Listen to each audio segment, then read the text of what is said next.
Hi అండి. నేనైతే బియ్యం పిండితో చక్రాలైతే చేస్తున్నాను. బియ్యం మన హెల్త్‌కి చాలా మంచిది. నేనైతే 2 గ్లాసెస్ బియ్యం పిండి తీసుకున్నాను. 2 గ్లాసెస్ శనగపిండి తీసుకున్నాను. కొంచెం వాము వేస్తున్నాను. అలాగే కారం కొంచెం వేశాను. కారం మీ ఇష్టం. మీ టేస్ట్‌కి తగినంత వేసుకోండి.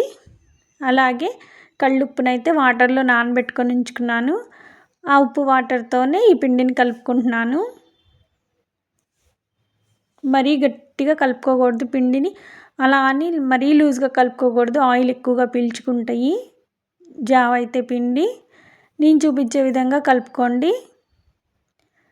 చాలా క్రిస్పీగా ఉంటాయి ఈ చక్రాలైతే. బియ్యపు పిండి చక్రాల కన్నా కూడా ఇవి ఇంకొంచెం క్రిస్పీగా అనిపిస్తాయి.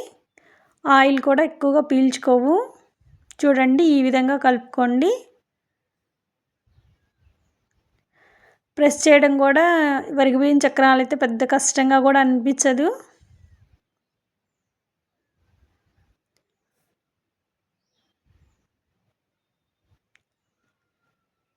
చాలా క్రిస్పీగా చాలా టేస్టీగా ఉంటాయి.